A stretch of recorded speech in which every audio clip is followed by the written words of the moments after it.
Hey, welcome back to my back porch. So let me ask you this. Are you judgy? Be honest about that. I feel like we have all had a tendency to be a bit judgy over the years.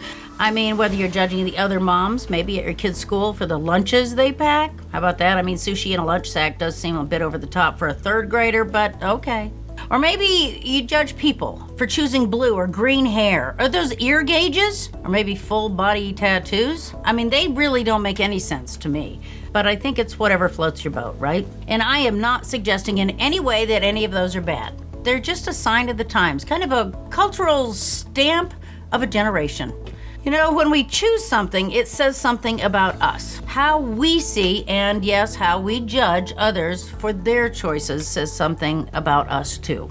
Now, I remember when my mom didn't want my twin sister and I to get our ears pierced. I mean, I wasn't quite sure what she thought that was going to say about us, but she was vocally against it, and we did not do that until we were 21. It's not always about looks either. I'm sure that people were judging me years ago when my husband left. In my mind, they were judging me for not being able to hang on to my husband. Now, maybe they all just felt bad for me, but I always felt that they were looking at me and judging me. And I think that most of us have been on most sides of that issue of judging at one time or another.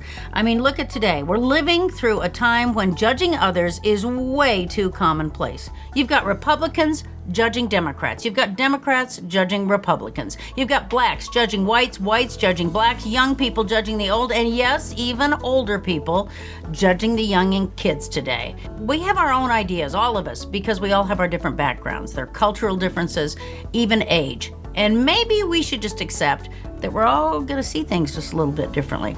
If those ideas aren't dangerous, maybe we ought to just accept them and move on. Maybe if we all spent a little more time working on ourselves, we wouldn't have enough time to judge other people. I mean, there really is a story behind every person out there and a reason why they are the way they are. After all, it's been said that when you judge another, you don't define them, you define yourself. Now, there's something to think about. For Aging and Awesome, I'm Erin, Breen.